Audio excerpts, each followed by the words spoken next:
পর্যন্ত বসে আছি আমার প্রিয় বাবজান মুফতি বজলুর রশিদ মিয়া। মুফতি বজলুর রশিদ মিয়া হুজুরকে আমি তার আলোচনা করার জন্য বিশেষভাবে অনুরোধ করছি।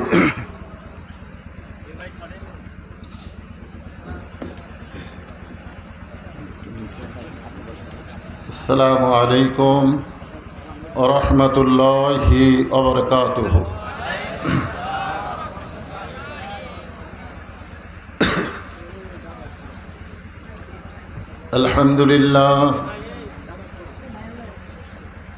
আলহামদুলিল্লাহ নাহমাদুহু ওয়া নাস্তাঈনুহু ওয়া নাস্তাগফিরুহু ওয়া নু'মিনু বিহি ওয়া নাতাওয়াক্কালু আলাইহি ونعوذ بالله من شرور أنفسنا ومن سيئات أعمالنا من يهدي الله فلا مضل له ومن يضلله فلا هادي له। সকলে জবান খুলে বলেন আশহাদু আল্লা ইলাহা ইল্লাল্লাহু ওয়াহদাহু লা শারীকা লাহু ওয়া আশহাদু আন্না মুহাম্মাদান আবদুহু ওয়া রাসূলুহু আল্লাযী أرسل رسوله بالحق بشيرا ونذيرا وداعيا إلى الله بإذنه وسراجا منيرا فقد قال الله تعالى في كلامه المجيد والفرقان الحميد। জবান খুলে সকলে পড়েন আউযু বিল্লাহি মিনাশ শাইতানির রাজিম। বিসমিল্লাহির রহমানির রহিম। ফাদখুলি ফি ইবাদি ওয়াদখুলি জান্নাতি। ইন্নাল্লাহা ওয়া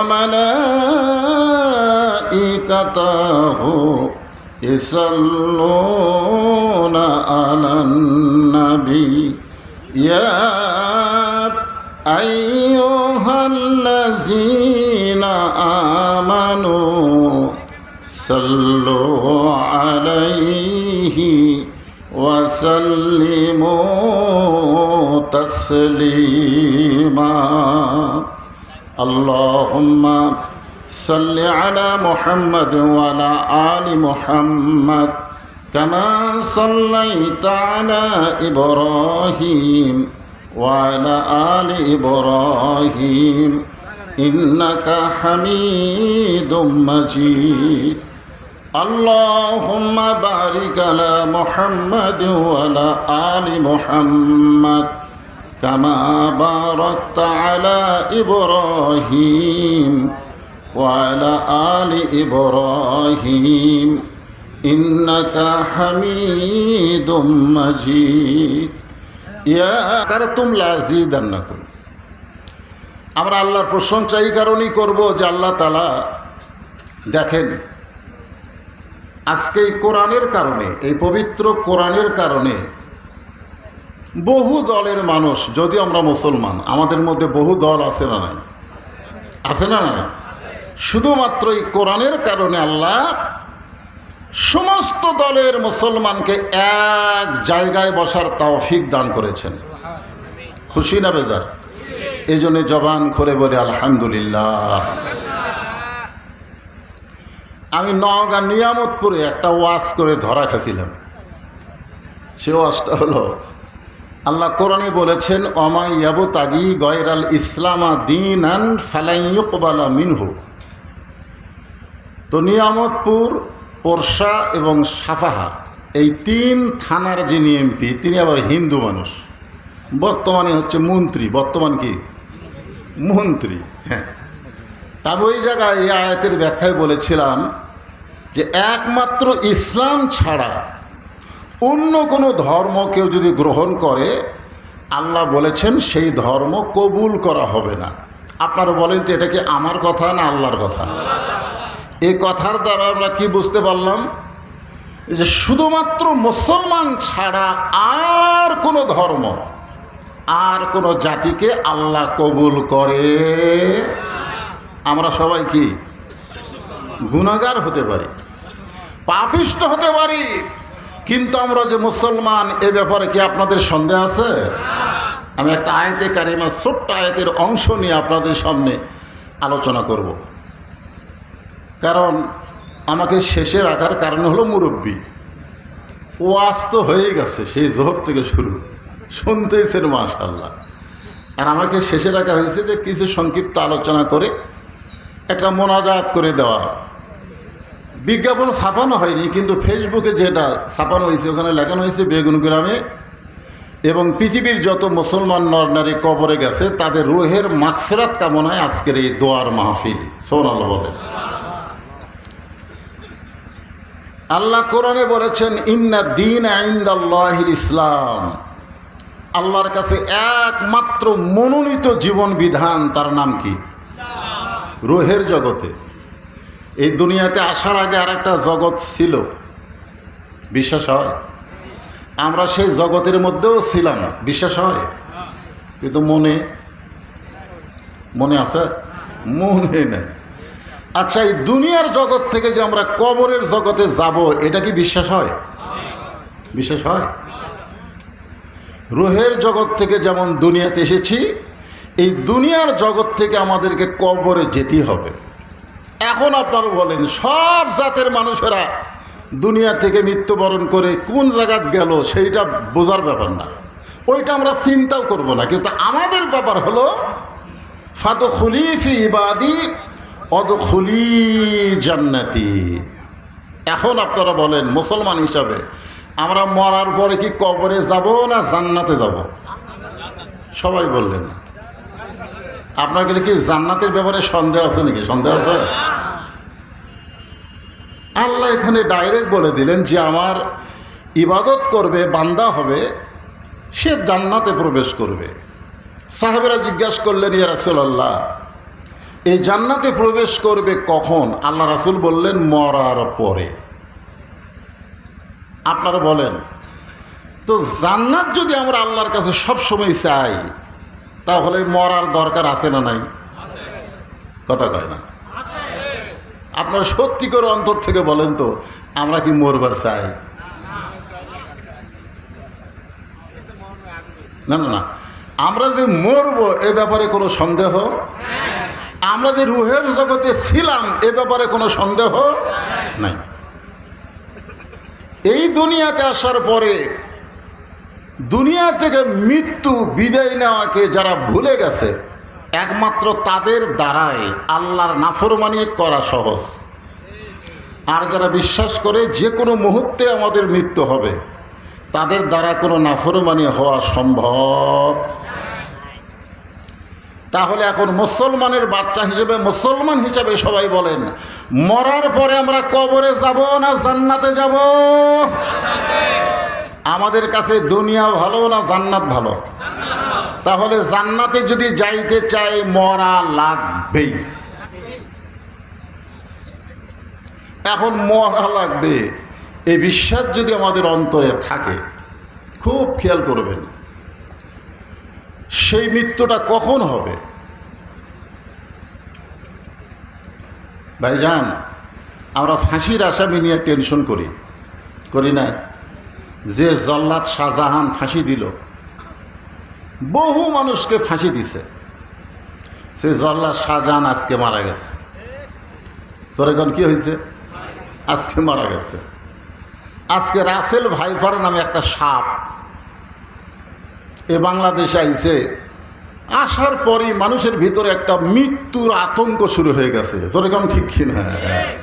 হায় হায়, কোন দিক দিয়ে সাপটা এসে কামড় বসায়। আপনার বলেন, জান্নাতে যদি যাবারই চান তাহলে এই মরা নিয়ে এত টেনশন কেন করতেছেন? আপনারা একটু কথাটা মনোযোগ দিয়ে খেয়াল করে শুনবেন। জান্নাতে যদি যাবারই চান তাহলে সাপে কাটা মরা এটা ভালো না খারাপ? এজোরে কান, ভালো না খারাপ? আগুনে পুড়ে মরে যাওয়া ভালো না খারাপ? পানিতে ডুবে মরে যাওয়া ভালো না খারাপ?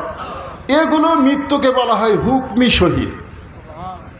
অথচ এই রাসেল ভাইপারকে নিয়ে আমরা টেনশন করতেছি যে না জানি কখন সাপ কামড় দেয়, আর কামড় দিলি নাকি মানুষ মারা যায়। আপনারা বলেন, সাপ না কামড়ায়ও মানুষ মরে? জল্লা শাহজাহান কি কামড়ায় মরছে? কথা বলেন। তাহলে আজকের এই যে আয়াতের অংশ, ফাদখুলি ফি ইবাদি ওয়াদখুলি জান্নাতি, যে আল্লাহর বান্দা হবে সে জান্নাতে প্রবেশ করবে। আল্লাহর বান্দা হতে গেলে নিজের ইচ্ছা মতো চললে হবে না, চলতে হবে আল্লাহর ইচ্ছা মতো। জোরে কান, কার ইচ্ছা? আর আল্লাহর ইচ্ছা মতো চলতে গেলে একজনের তরিকা মোতাবেক চলতে হবে। সেই তরিকা হলো মুহাম্মাদুর রাসূলুল্লাহ। আতিউল্লাহ ওয়া আতিউর রাসূল। আজকে আমাদের বাংলাদেশে মাঠের নাম কি মাঠ? চিশতিয়া মাঠ। হ্যাঁ, মনে কষ্ট নেন না। আপনার বলেন তো, আল্লাহ রাসূল যখন দুনিয়াতে ছিল তখন চিশতিয়া ছিল, কাদরিয়া ছিল, নকশাবন্দিয়া ছিল, মোজাদ্দেদিয়া ছিল, জোরে কোন ছিল? এগুলো একটা তরিকাও ছিল না। হে রাসূল কুল, হে রাসূল আপনি বলেন, ইন কুনতুম তুহিব্বুনাল্লাহ ফাত্তাবিউনি, যদি কেউ আল্লাহর গোলামি করতে চায়, আল্লাহর বান্দা হতে চায়, আল্লাহকে পাবার চায়, একমাত্র আপনাকে ইত্তেবা ছাড়া, অনুসরণ ছাড়া পাওয়ার কোনো রাস্তা। সবাই বলছেন আলহামদুলিল্লাহ। আমি আশ্চর্য হলাম যে মাঠের নাম চিশতিয়া মাঠ। মসজিদ হবে কার? মাঠ হবে কার? সব কিছু আল্লাহর। আমরা অনেক সময় বলি মসজিদ আল্লাহর, মাদ্রাসা নবীর, অথচ কোরআনের আয়াত যখন পড়ি তখন সব কিছুর মালিক কে? আরো জোরে বলেন, সব কিছুর মালিক কে? কিন্তু আমরা অনেক সময় আবেগে, মহব্বতে এগুলো কথা বলে থাকি। যাই হোক, এই কোরআন থেকে অনেকে অনেক তাফসীর করে আপনাদের শোনালো। আমি শুধু আয়াতকে সামনে নিয়েই আপনাদের সামনে কিছু গুরুত্বপূর্ণ কথা বলতে চাই। বেগুন গ্রামের উপর দিয়ে আমি অনেক গেছি। একবার বেগুন গ্রামে 5টা মার্ডার হয়েছিল। আপনাকে মনে আছে? আমি সেই দিন, যেদিন মার্ডার, সেই দিন এই রাস্তা দিয়ে আমি চলে গেছি কালাই। আশ্চর্য, আমি সেই দিন থেকে বেগুন গ্রামকে চিনি। অত্যন্ত গুরুত্বপূর্ণ একটা গ্রাম। জোরে কোন ঠিক কিনা? আজকে যে এই যে মোবাইলের মাধ্যমেও ভাইরাল হচ্ছে, মানে ক্যামেরার মাধ্যমে, তারপরে এই গ্রামটা আগে থেকেই ভাইরাল গ্রাম। জোরে কোন কি গ্রাম? একটা ভাইরাল গ্রাম। যাই হোক, আমি যে পবিত্র কোরআন আপনাদের সামনে তাফসিরুল কোরআন মাহফিল, দোয়ার মাহফিল, আগে কোরআন থেকে কিছু কথা বলি, তারপর ইনশাআল্লাহ দোয়ায় চলে আসব। আল্লাহ রাসূল দীর্ঘ 13 বছর, এই বাচ্চাই, 13 বছর মক্কায় দাওয়াতের কাজ করছেন। জোরে কোন কত বছর? খুব খেয়াল করবে। 13 বছরে মুসলমান হয়েছে মাত্র 320 জন। 13 বছরে 320 জন, 30 জন মুসলমান হলো। অথচ নবী মদিনায় হিজরত করার পরে মাত্র 8 বছরে 10,000 সাহাবী নিয়ে মক্কা বিজয় করলেন। এখন আপনারা বলেন, 13 বছরে কতজন? 320, 30, আর 8 বছরে 10,000 যে মক্কা থেকে গভীর রাত্রে হিজরত করলেন সে মক্কায় আবার বিজয় হয়ে গেল। বলেন সুবহানাল্লাহ। এখন আপনারা বলেন মক্কার ইসলাম হলো দাওয়াত ইসলাম, আর মদিনার ইসলাম হলো ইসলামকে বিজয় করার ইসলাম। যখন ঠিক কি না? আজকে আমাদের বর্তমানে বাংলাদেশে যে ইসলাম চলতেছে, আপনারা সত্যি করে বলবেন অন্তর থেকে, এটা কি মদিনার ইসলাম না মক্কার ইসলাম? কারণ আমরা ওয়াজ শুনি, আমরা কোরআনের তাফসির শুনি। আজকে 15 জন তাফসির কারক তাফসির করলো, কে কেমন তাফসির করলো এইটা নিয়ে আগামীকাল আলোচনা হবে। ধরেকন ঠিক কিনা? কিন্তু কে কি বলল এইটা অনেকে আমরা খেয়াল করব না। আপনারা বলেন তো, আপনাদের চাইতে আবু জেহেল কোরআন শরীফ শোনার দিক দিয়ে কয় নম্বর? আপনারা তো ঘাসের উপর তাও বসেছেন, চারিদিকে লাইট টাইট দিয়ে একটা আলোকিত অবস্থায় আপনারা আছেন, ঠিক কিনা বলেন?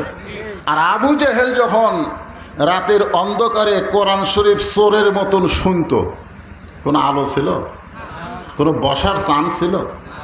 দাঁড়িয়ে দাঁড়িয়ে ঘন্টার পর ঘন্টা আল্লাহর কোরআন তেলাওয়াত শুনে সকালবেলায় মিটিংয়ের মধ্যে গিয়ে বলতো, এত সুন্দর কোরআনের বাণী, রাতটা কোন দিক দিয়ে গেল আমি বুঝবারই পারিনি। সবাই সুবহানাল্লাহ বলেন। আপনারা বলেন আবু জেহেলকে কোরআনের বিরুদ্ধে কইছে? আজ আমাদের বাংলাদেশে আবু জেহেল মার্কা যারা, তারাও কোরআনের বিরুদ্ধে নয়, কোরআনের আন্দোলনের বিরুদ্ধে কথা বলে। মরে গেলে তাদের রুহের মাগফিরাতে কোরআন খতম দিয়ে দোয়া করা হয়। ধরে কোন কথা ঠিক কি না? এত সুন্দর কোরআন, রাতটা কোন দিক দিয়ে গেল বোঝাই গেল না। আবু সুফিয়ান বলে, নেতা, যেই কোরআন শুনতে এত ভালো লাগে সেই কোরআন ধরলে অসুবিধা কি? শুনতেই যদি এত মজা, তাহলে ধরলে, এরকম ধরলে অসুবিধা কোন জায়গায়? আবু জাহেল বলতেছে, হক কথা জোরে বলা যাবে না, কারণ কোরআন ধরাটা হলো কি কথা? জোরে বলেন, সবাই বলেন। কোরআন শোনা কিন্তু হক না, কিন্তু কোরআনকে গ্রহণ করাটাই হলো হক। আবু জাহেল বলতেছে, আবু সুফিয়ান, হক কথা জোরে বলা যাবে না, তুই আমার কাছে আয়। যে কাছে কাছে কানের কাছে বিড়বিড় করে বলতেছে, এই কোরআনকে যদি আমরা ধরি তাহলে তোর আর আমার ভুয়া নেতাগিরি চলবে না, আসল নেতা হয়ে যাবে আব্দুল্লাহর এতিম পোলা।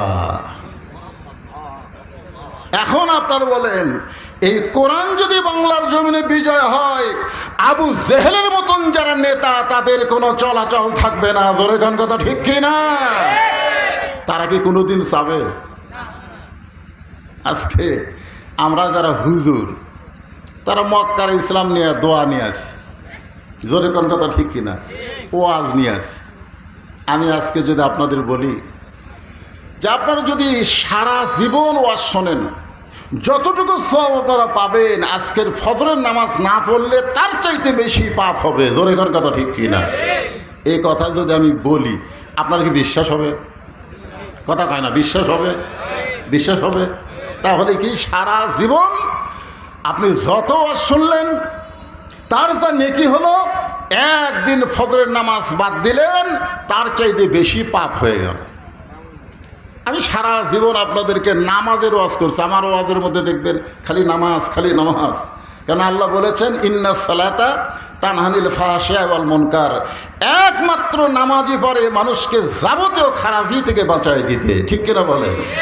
এখন বলেন, আজকে আমরা ওয়াজ দিয়ে নামাজ কায়েম করতে পারি নাই, কিন্তু এই নামাজটা কায়েম করতে হবে আল্লাহর আইন দিয়া। ধরে কোন কথা ঠিক কিনা? আর আল্লাহর আইন কোথায় আগে যাবে? মৌলানাদের কাছে। কিন্তু যারা সংসদে আছে তারা হয়তো কোরআন আরবিতে তেলাওয়াত দিয়ে সংসদ শুরু করে, কিন্তু কোরআনের ব্যাখ্যা হয়তো তারা শোনে না। ধরে কোন ঠিক কিনা? আবু জাহেল বললেন, আবু সুফিয়ান, এই কোরআন শুনতে পারবা, কিন্তু কোরআনকে গ্রহণ করা যাবে না, কারণ কোরআন যদি গ্রহণ করি তাহলে আমাদের মতন ভুয়া নেতৃত্ব চলবে না। এই কোরআনকে গ্রহণ করলে কোরআন মানুষকে কেমন নেতা বানায় দেয়, হযরত ওমর ফারুকের জীবনী পড়লেই সেটা জানা যায়। জোরেগণ ঠিক কি না? কেমন নেতা! মসজিদে নববীতে জুমার দিনে খুতবা দিচ্ছেন, মাঝখান থেকে এক মুসল্লি দাঁড়িয়ে বলে, আমিরুল মুমিনিন, আপনার খুতবা শুনবো না, আপনার খুতবা শুনবো না।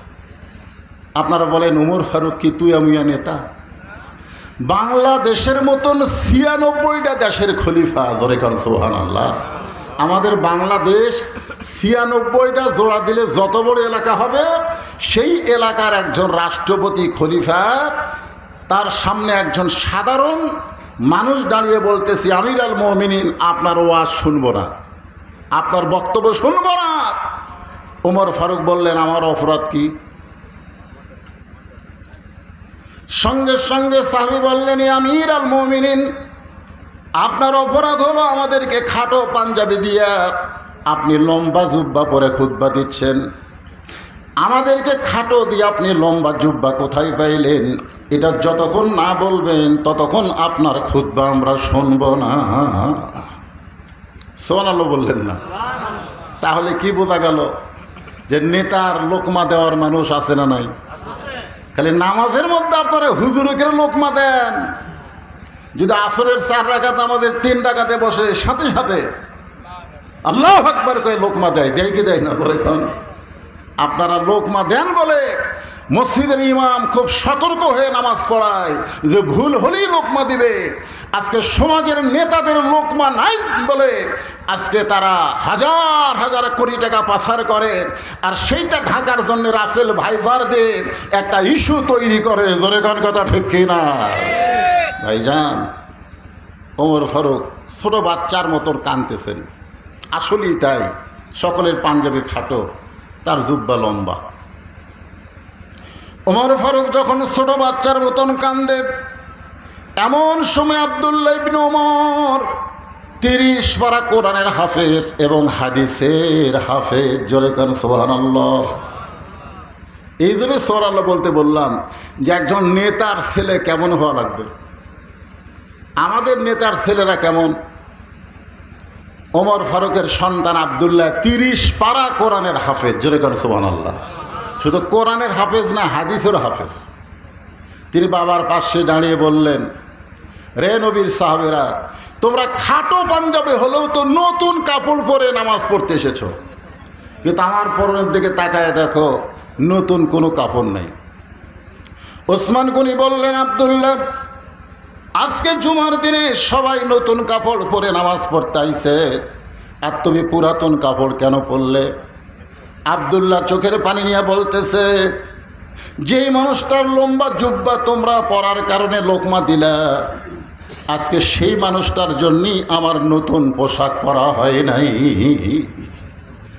দুনিয়ার সবাই যখন ঘুমায় আমার বাবা তখন ঘুমায় না। জোরে গান সুবহানাল্লাহ। আমি একদিন দরজায় আমার মাকে দেখি দাঁড়িয়ে কাঁদতেছে। আমি আব্দুল্লাহ খুব ছোট, মাকে বললাম, মা, আপনি দাঁড়িয়ে দরজায় দাঁড়িয়ে কেন কাঁদতেছেন? তখন আমার মা বলল, তোমার বাবা মানুষের দুঃখ কষ্ট দেখার জন্যে রাতের অন্ধকারে অন্ধকারে ঘুরতেছে। সোনাল বলেন, আমাদের নেতারা রাতে ঘোরা তো দূরের কথা, দিনের বেলা ঘুরতে গেলে তারা সামনে পিছনে বহু নিরাপত্তা রক্ষী লাগে। ধরে কোন ঠিক কিনা? আর আল্লাহর কোরআন কেমন কিতাব, যেই কিতাব কোরআনকে গ্রহণ করলে রাতের অন্ধকারে অর্ধ জাহানের খলিফা ঘুরতেছে। হঠাৎ দেখে মদিনার বিস্তীর্ণ মরুভূমির ভিতরে একটা তাঁবু, সেই তাঁবুর ভিতর থেকে কান্নার আওয়াজ আসতেছে। ছোট্ট বাচ্চারা বলতেছে, মা, খাবার না দিলে আমরা কিন্তু বাঁচব না। মা বলতেছে, একটু ধৈর্য ধরো, গোস্ত সিদ্ধ হলেই তোমাদেরকে খাবার দেব। ওমর ফারুক আশ্চর্য হয়ে গেলেন, যদি দুম্বার গোস্ত হয় বড় জোর 8 ঘন্টা লাগবে, উটের গোস্ত হলে 1 ঘন্টা লাগতে পারে। এত গভীর রাত হয়ে গেল, এখনো পর্যন্ত গোস্ত সিদ্ধ হয় না। সন্তানগুলো এমন করে কান্দে, তারপরে মায়ের অন্তরে কি দয়া হয় না? ওমর ফারুক পদ্মার অন্তরাল থেকে তাঁবুর পাশ থেকে বলতেছে, মা তোমার অন্তরে কি সন্তানের মায়া নাই? এত গভীর রাত হয়ে গেল, এখনো পর্যন্ত তোমার গোশত সিদ্ধ হয় না। মেয়েটা কান্দের বলে, পথিক তুমি যে রাস্তা দিয়ে যাচ্ছ চলে যাও, এমন একটা কষ্টের ভিতর আমি পড়েছি, আমার কষ্ট আমার আল্লাহ মনে হয় দেখে না। ওমর ফারুক আশ্চর্য হয়ে গেলেন, কি কষ্ট তোমার? বলে, আমার বাড়ি হলো ইয়ামিন দেশে, আমি মদিনায় ছিলাম হযরত ওমরের কাছে কিছু পাওয়ার জন্যে আমার দুইটা এতিম সন্তানকে নিয়ে। কিন্তু বিকালবেলায় হযরত ওমরের দরবারে এত মানুষের ভিড়, আমি একজন মহিলা এতিম বাচ্চাদের নিয়ে ওমরের কাছে যাইতে পারলাম না। আমি রাতে তাঁবু টাঙ্গাইয়া দুইটা বাচ্চাকে নিয়ে ঘুমাতে চাই, সকালবেলা হযরত ওমরের কাছে যাব। কিন্তু আমার দুইটা বাচ্চার পেটে এত ক্ষুধা লাগছে, ক্ষুধার যন্ত্রণায় তারা কাঁদতেছে। আমি তাদের সান্ত্বনা দেওয়ার জন্যে পাতিলের মধ্যে পানি আর পাথর দিয়া নিচে আগুন জ্বালায়া বলতেছি, গোশত সিদ্ধ হলেই তোমাদের খাবার দিব, কিন্তু আমার পাতিলের গোশত তো কোনোদিনও সিদ্ধ হবে না। সঙ্গে সঙ্গে ওমর ফারুক বললেন, মা তুমি একটু ধৈর্য ধরো। এক দৌড়ে আসলেন, বাইতুল মালের দরজায় গিয়ে বললেন, আসলাম তাড়াতাড়ি এক বস্তা খাদ্য আমার ঘাড়ে উঠাইয়া দাও, এক বস্তা খাদ্য আমার মাথায় উঠাইয়া দাও। আসলাম বলে, আমির আল মুমিনিন বস্তা নিয়ে কোথায় যাওয়া লাগবে আমাকে বলেন, আমি মাথায় নেব। ওমর ফারুক বলে, আসলাম রে, একজনের পাপের বোঝা আর একজন মাথায় নেয় না, দে আমার মাথায় উঠাইয়া দে। খাবার বোঝাই যখন বস্তা যখন ওমর ফারুকের মাথায় উঠাইয়া দেয়, ওমর ফারুক বস্তা মাথায় নিয়ে খুব জোরে জোরে যখন দৌড় মারতেছে, পিছন দিক থেকে আসলাম চিল্লায় বলে, আমির আল মুমিনিন এত ওজনের বস্তা নিয়ে যদি আপনি পড়ে যান আপনার কষ্ট হবে। ওমর ফারুক বলে, আসলাম রে, নির্দিষ্ট সময়ের মধ্যে যদি যাবার না পারি তাহলে জাহান্নামের আগুনে ওমরকে পড়তে হবে। তাঁবুর কাছে গিয়ে বললেন, মা এই বস্তার মধ্যে খাবার আছে, রুটি আর হালুয়া তৈরি করো। মেয়েটা রুটি আর হালুয়া তৈরি করে ওমর ফারুকের হাতে যখন দেয়, দুইটা বাচ্চাকে দুই উরুর উপরে বসায়া রুটি হালুয়া যখন খাওয়ায়, দুই বাচ্চা উমরের দিকে তাকায় আর বলে, কে গো তুমি? এই গভীর রাত্রে বাবার চাইতে বেশি দরদ নিয়া আমাদের ক্ষুধার পেটে মুখে অন্ন তুলে দাও। ওমর ফারুক বলে, আল্লাহ এ অধমকে তুমি জাহান্নামের আগুন থেকে বাঁচাও। তাঁবুর ভিতর থেকে মহিলা চিৎকার করে বলে, পথিক মানুষ ভালো হয় দুনিয়াতে শুনেছি, কিন্তু কোনোদিন ভালো মানুষকে আমি দেখি নাই। আজকে উমর খলিফা না হইয়া আল্লাহ যদি তোমাকে মদিনার খলিফা বানায় দিত, তাহলে মদিনা যেন আল্লাহর জান্নাত হয়ে যেত। আব্দুল্লাহ বলতেছে, দুনিয়ার সবাই যখন ঘুম পাড়ে, আমার বাবা তখন রাতের অন্ধকারে মানুষের দুঃখ কষ্ট দেখে, আল্লাহর কোরআন গ্রহণ করার কারণে আল্লাহ তাকে আল্লাহর বান্দা বানায় দিছে। জোরে খান সুবহানাল্লাহ। কার বান্দা? গভীর রাত্রে আমার দরজায় সে আমার বাবা হযরত ওমর বলতেছে, আব্দুল্লাহ আব্দুল্লাহ। আমি ঘুম থেকে চেতন পেয়ে দেখি আমার বাবা একটা পাঞ্জাবি নিয়ে আমার সামনে দাঁড়ায় আছে। আমি আব্দুল্লাহ খুশি হয়ে বললাম, নেতার বেটা হওয়ার মধ্যে লাভ আছে। নেতার বেটা হওয়ার মধ্যে কি আছে? লাভ আছে। কারণ একটা তো আমি পাইছি, আর একটা গভীর রাত্রে আমাকে দেওয়ার জন্য আমার বাবা চলে আইছে। নেতার বেটা হলে লাভ নাই? কি মনে করেন? বাইতুল মাল থেকে একটা পাঞ্জাবি তাকে দেওয়া হয়েছে, আর একটা দেওয়ার জন্য বাবা দরজায় দাঁড়ায় আছে। আব্দুল্লাহ বলতেছে, বাবা আমার ভাগ্য কত ভালো, একটা পাইছি, আর একটা দেওয়ার জন্য আপনি গভীর রাত্রে দাঁড়িয়ে আছেন।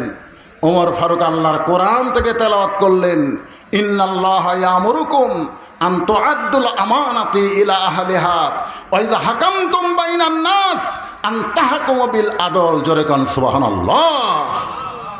কি 6 বছর আম বাগানে চাষ করে জ্যৈষ্ঠী মাসের দিক থেকে গেছে, আম পাকছে কিনা, যা দেখে ছোট্ট এক বাচ্চা গাছের ডালে বসে আম পাড়তিছে। বাগানের মালিক বলে, কে রে? আমি খাইনি, পরিবারের কেউ খায়নি, তুই আমার গাছে চড়ে আম পাড়তেছিস, তোর বাপকে গিয়ে বিচার দিব। ছেলে খালি মুচকি মুচকি হাসে। বাগানের মালিক বলে, হাসিস কেন? বলে, হাসার কারণ হলো আমার বাবা খোঁজা লাগবে না, আর এক গাছ চড়ছে। তাকায় দেখে ওর বাপ খালি আম পাড়ে আর বস্তা ভরায়, গাছের নিচে বসে কান্দের বলে আল্লাহ বিচার দেব কার কাছে? বেটা চোর, বাপ চোর, আজকে বাংলাদেশে বিচার দিবেন কার কাছে? যারা বিচারকের আসনে বসে আছে তারাই হলো সবচাইতে বড় চোর। ধরে কোন কথা ঠিক কি না? খারাপ মানুষগুলো জামিন পায় আর ভালো মানুষগুলোকে ধরে ধরে জেলখানার মধ্যে ঢুকায়। ধরে কোন ঠিক কি না? কারণ কি? কারণ হলো কোরআন খালি শুনি, বাস্তবে আল্লাহর কোরআন গ্রহণ করি না। আল্লাহর কোরআনকে যদি গ্রহণ করতাম তাহলে দুনিয়ার কোনো মানব বিচারক হইতো না, বিচারক হইতো একমাত্র আমার আল্লাহ। জোরে কোন কথা ঠিক কিনা? আর যারা বিচারকের আসনে বসতো তারা বিশ্বাস করতো আমি বিচারক না, আমি হলাম বিচারকের প্রতিনিধি। বিচার যদি করতে হয় কার আইনে করা লাগবে? ওমর ফারুক বলে আব্দুল্লাহ, এই কথা তোমার মনে কেন আসলো যে তুমি নেতার ছেলে বলে দুইটা পাঞ্জাবি পাবা? তো বলে বাবা, গভীর রাত্রে সবাই যখন ঘুমাইছে আপনি তখন আমার দরজায় কাপড় নিয়ে দাঁড়ায় আছেন, আমার মন বলতেছে আপনি আমার চুপি সারে দিবার আইছেন। ওমর ফারুক বলে বেটা, আগামীকাল কি বার? বলে জুমার দিন। আসলে শুক্রবার এটা একটা কঠিন ষড়যন্ত্র। আসলে আমাদেরকে বলতে হবে কি বার। যদি আপনি লেখেন, লেখার সময় আপনি শুক্রবার লেখেন, অসুবিধা নেই, কিন্তু যখন বলবেন তখন বলতে হবে জুমাবার। এটা একটা কঠিন ষড়যন্ত্র করে শুক্রবার করা হয়েছে। যাই হোক, ওটা বলতে গেলে আবার অন্য ইস্যু চলে আসবে, দরকার নেই অত। এমনি তো ইস্যু এসে আসো, আমাদের অবস্থা, ইমানের অবস্থায় খারাপ। আপনারা বলেন তো মৃত্যু দেওয়ার মালিককে? সাপ আসে আপনার সঙ্গে ঘুমো বাড়বে, তাও কামড় দিবে না আল্লাহ যদি হুকুম না করে। বিশ্বাস করতে হবে তো। জিবরাইল আমিন বললেন, ওগো আল্লাহর নবী ইব্রাহিম, নিচে সেই হারে আগুন জ্বলতেছে, রশি টান দিবে, চড়ক ভাঙ্গে আপনি পড়ে যাবেন আগুনের ভিতরে। ইব্রাহিম আলাইহিস সালাম বললেন, জিবরাইল, তুমি যে নিচে আগুন দেখতেছো সেই আগুন আমি একবারও দেখিনি। জিবরাইল বলে, কেন দেখেননি? কি জন্য দেখবো? কারণ আমার ইমান বলতেছে বাঁচানোর মালিক যিনি, মারারও মালিক তিনি। নমরুদের আগুন কিছুই করতে পারবে না যদি আমাকে আল্লাহ বাঁচায়। ধরে কোন কথা ঠিক কিনা? তাহলে আমি আগুনের দিকে তাকায় থাকবো না আল্লাহর দিকে? তা আপনারা কোন দিকে তাকায় আছেন? আল্লাহর দিকে। করোনা যখন প্রথম আসলো, করোনা, তখন আমার এলাকার চৌকিদার একটা মাইক নিয়ে বলতেছে, মসজিদের মধ্যে 5 জন, 5 ওয়াক্ত নামাজে কয়জন? 5 জন। সেটারই সভাপতি কেশিয়ার কোনোদিনও নামাজ পড়ে না, দৌড়ে আসি ইমাম সাহেবকে বলতেছে, ভাই এমন একটা রোগ আইছে, মুয়াজ্জিন, ইমাম আর সভাপতি, সেক্রেটারি আর আমি, এই ছাড়া আর কেউ যেন না ঢোকে। তারাবি হচ্ছে 12 জন, জুম্মাত হচ্ছে 10 জন। আহলে হাদিসের ভাইরা যদি এখানে থাকে তারা বুঝবেন, কাতার করার সময় কাতারের মাঝখানে ফাঁক রাখা যাবে? হানাফি মাযহাবেরা অনেক ফাঁক রাখে, কিন্তু ওরা কিন্তু একেবারে পায়ের আঙ্গুলের সাথে আঙ্গুলি লাগায় দিয়ে ফাঁক বন্ধ করে নামাজ পড়ে। আমি আহলে হাদিস ভাইকে বলবো, করোনার সময় তারা কি করছে? লাগাতেই করছে, ইমান ঠিক আছে, কিন্তু আমাদের 1.5 ফুট পর পর। আরে আমরা শুধু না, যেখান থেকে ইমানের সাপ্লাই হয়েছে সেই সৌদি আরব পর্যন্ত করোনার ভয়ে একেবারে চিহ্ন করে করে মুসল্লিকে দাঁড় করাই দিছে। তোর এখন ঠিক কিনা? কাবা শরীফ স্পর্শ করতে দেয়নি। কি একটা ভয়! আসলে মারার মালিককে, বাঁচানোর মালিককে। আল্লাহ কোরআনে বলতেছেন, আল্লাযী খালাকাল মাউতা ওয়াল হায়াতা লিয়াবলুয়াকুম আইয়ুকুম আহসানু আমালান ওয়া হুয়াল আজিজুল গফুর। ওমর ফারুক বলতেছে, আব্দুল্লাহ, আগামীকাল রাত পোহালেই যে দিনটা আসবে, সেই জুমার দিন মসজিদের মেম্বরে আমাকে খুতবা দেওয়া লাগবে। এই খাটো পাঞ্জাবি পরে আমি খুতবা দিতে আমার বড় শরম লাগতেছে। আপনারাই সত্যি করে বলেন তো, যে মুসল্লির গায়ে যা থাকে ইমামের গায়ে কি তা থাকে? মুসল্লি কিন্তু শার্ট পরেও নামাজ পড়তে পারবে, কিন্তু হজরত ইমাম সাহেবেরা কি শার্ট পরে ইমামতি করতে পারবে? মুসল্লি কিন্তু দাড়ি কামে তেল তালা করে এসে নামাজ পড়তে পারবে, কিন্তু ইমাম সাহেব কি পারবে? তাহলে আপনাদের মনে ইসলাম ইমাম সাহেবের জন্য আলাদা নাকি? বিশ্বাস করেন, একটা ফতুয়া কই ফেকা থেকে, ফেকা মানে খুব চিন্তা ভাবনা করে, ইমাম মানে নেতা, ধরে কারণ ইমাম মানে কি? নেতা, সর্দার। আচ্ছা, আপনাদের ইমাম সাহেব যদি আল্লাহর দল করে আর আপনার মুসল্লিরা যদি শয়তানের দল করেন, ওই ইমামের পিছনে আপনাকে নামাজ হবে? কেন হবে না? খালি কাতার সোজা করলে হবে না। ইমাম সাহেব যিনি আপনার নেতৃত্ব দিচ্ছেন মসজিদে, উনি যেন সমাজের নেতৃত্ব দিতে পারেন, এইটা যেদিন থেকে মেনে নেবেন সেই দিন থেকে আল্লাহর কোরআনকে গ্রহণ করা হবে। জোরে কোন কথা ঠিক কিনা? যেই কথাটা আপনাদের বলতে চাচ্ছি, ফাদখুলি ফি ইবাদি ওয়াদখুলি জান্নাতি। ওমর ফারুক বললেন, আব্দুল্লাহ, এই ছোট পাঞ্জাবি পরে খুতবা দিতে আমার বড় শরম লাগতেছে, তাই তোর পাঞ্জাবিটা আমাকে দান করে দে। আব্দুল্লাহ বলতেছে, গভীর রাত্রে আমার পাঞ্জাবি আমার বাবাকে দান করার কারণে বাবার পাঞ্জাবি আমার পাঞ্জাবি একত্র করে বাবা লম্বা জুব্বা বানায়া খুতবা দেয়। এখন বলো আমার বাবার খুতবা শোনা যায় কি না যায়? সমস্ত সাহাবেরা বলতেছে, আল্লাহর কোরআনকে যখন গ্রহণ করা হয় তখন এমন নেতাই দেখা যায়। ধরে করেন সুবহানাল্লাহ। আজকে বেগুনবাড়ি এলাকার লোকেরা বলেন, আমরা এই দীর্ঘ রাত পর্যন্ত যে কোরআন শরীফ শুনলাম, শুধু আবু জেহেলের মতন শোনার জন্যে না গ্রহণ করার জন্যে? আল্লাহ কোরআনে বলেছেন, সামিনা ওয়াতাআনা, শুনতে হবে গ্রহণ করার নিয়তে। গ্রহণ করেন। আপনি হয়তো ভাবতেছেন, হুজুর আমরা কয়েকজন কোরআন গ্রহণ করলে কি বাংলাদেশে কোরআন বিজয় হবে? আপনি শুধু নিজে কোরআন গ্রহণ করেন। আল্লাহ রাসূল বলেছেন, মান সারাল্লাহু তাআলা আশ-শাহাদাতা বিসিদকিন বাল্লাগাহুল্লাহু মানাজিলা শুহাদা ওয়া মাতা আলা ফিরাশিহি, রাওয়াহুল বুখারী কিতাবুল মাগাজি। জোরে কান সুবহানাল্লাহ। আল্লাহ রাসূল বলেন, দুনিয়াতে যারা কোরআন বিজয়ের আন্দোলন করবে, কোরআন বিজয়ের জন্য ঐক্যবদ্ধ হওয়ার চেষ্টা করবে, সে যদি নিজের বিছনায়ও মৃত্যুবরণ করে, হাসরের ময়দানে আল্লাহ তাকে কোরআন বিজয়ের আন্দোলন করার কারণে শহীদের কাতারে দাঁড় করাইয়া দিবে। কোরআন শুনতে শুধু হবে না, কোরআনকে গ্রহণ করার মানসিকতা আমাদের তৈরি করা লাগবে। বলবেন, হুজুর কবে? যেভাবে আমরা ছাড় দিছি, আস্তে আস্তে আমাদের দেশ যে কী হচ্ছে আল্লাহ ভালো জানে। ছাড় দিচ্ছে না। আজকে আমরা মুখ বন্ধ করছি। মুখ বন্ধ করা, আপনারা বলেন তো, এই যে কুরবানির সময় যে গরু কিনলেন, আপনারা বলেন গরুর গোশত কত করে শেয়ার পড়ছে? না না না, আমরা গ্রামগঞ্জে যারা কিনছি, আমি একটা কিনছিলাম, তো দেখলাম 550-র উপর যায় না। কিন্তু ওরা যা চাচ্ছে আমরা তাই দিচ্ছি, কারণ আমরা মুখ বন্ধ করে রাখছি। জোরে কোন কথা কর না কেন? আজকে মুখ বন্ধ করার কারণে গোশতের দাম বাড়তেছে। আজকে মুখ বন্ধ রাখার কারণে আবার কি হলো? আচ্ছা ঠিক আছে, এখনই দোয়া হবে ইনশাল্লাহ। অনেক আগে আসেনি, জোরে কোন আসছে কি আসে নাই? আপনি সত্যি করে বলেন তো, আপনার বউ কি আপনার কন্ট্রোলে আছে? সত্যি করে বলেন। যারা ডিশের লাইন আছে যাদের এলাকায়, আপনার এলাকায় আছে?